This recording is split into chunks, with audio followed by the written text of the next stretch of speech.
Two key Republican lawmakers who requested access to classified information about a confidential FBI source are set to meet with senior Justice Department and FBI and intelligence officials tomorrow to see this info. Now, not invited, as far as we know, to the meeting are any Democrats. So let's talk to a Democrat from the House Intel Committee, Texas Congressman Joaquin Castro. Good morning, Congressman. Good morning. Thanks for having me. Have you asked whether you can go to this meeting?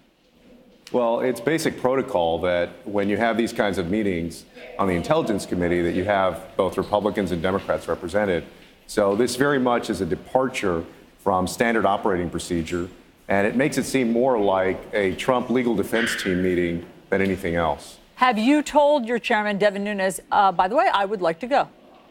I believe that basically our ranking member and our staff have communicated by this point the fact that Democrats should be included. Sure. But also that's something that Devin knows. He knows that it's standard procedure for both sides to go. Well, that's not what the White House knows. Here's what Press Secretary Sarah Sanders claims about that invitation.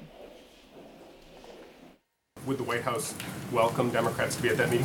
We'll keep you posted. My understanding is they haven't been the ones requesting this information. So I would refer you back to them on why they would consider themselves randomly invited to see something they've never asked to.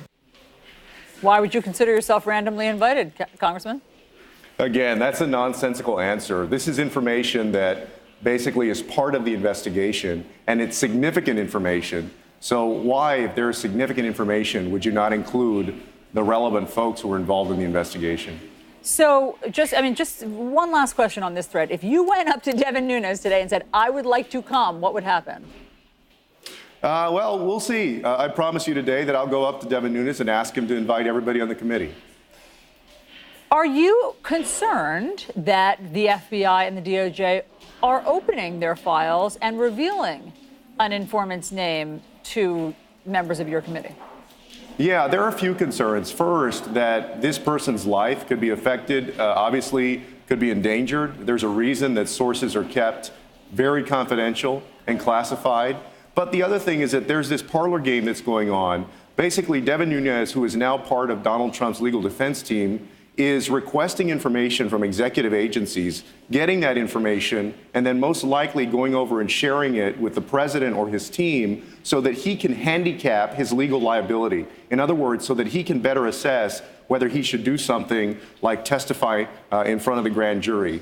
So there is this channel of information that I think is going from the executive agencies to Devin Nunes over to the White House. So that's what you think this is about. You don't think that Sure. This is about investigating. You think it's about feeding information to the White House. Why? I think it's a bit about feeding information to the White House for a long time. And we've seen that. We saw that with the midnight run months and months ago. It's the same racket that's been going on.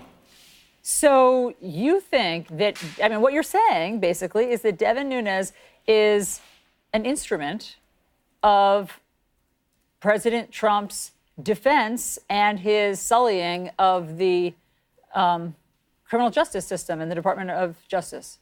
Yeah, unfortunately, Congressman Nunes, Chairman Nunes, has played that role now for a while. I don't know exactly why or when he decided to do that, but it's clear that he's been doing that for a while.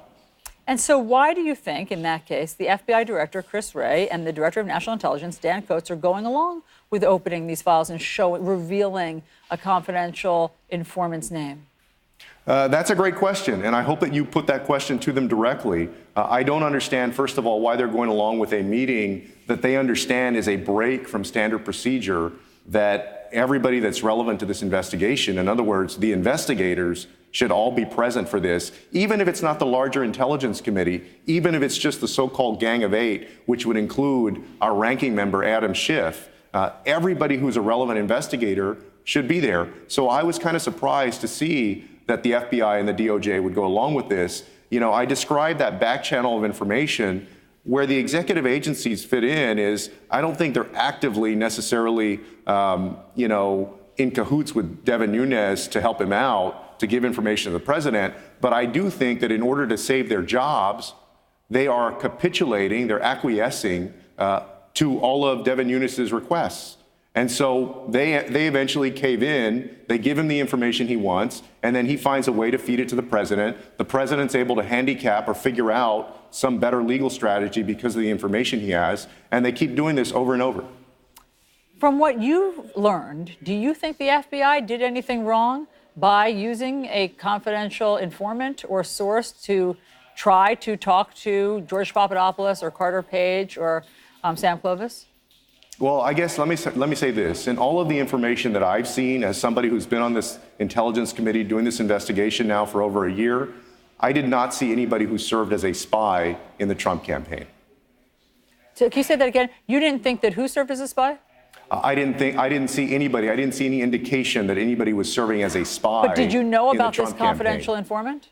informant? There's some stuff that is classified, obviously, that I can't discuss, but in reviewing everything and everything that was presented to us, no, there was no indication that anybody was a spy. In fact, I think yesterday Carter Page, who was part of the Trump campaign, basically said that based on his interactions, he had no indication that anybody was spying on the campaign. Yeah, Sam Clovis has virtually said something quite similar. So what does Congress? So what does Congress do about this? That the president is tweeting this morning that this could be the biggest scandal in history.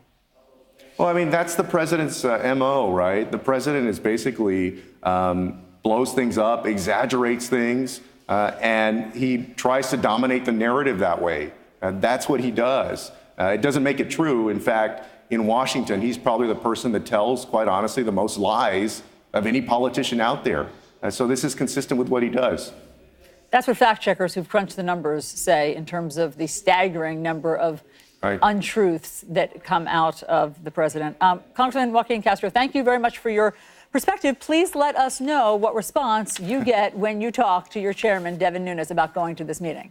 I will. Thank you.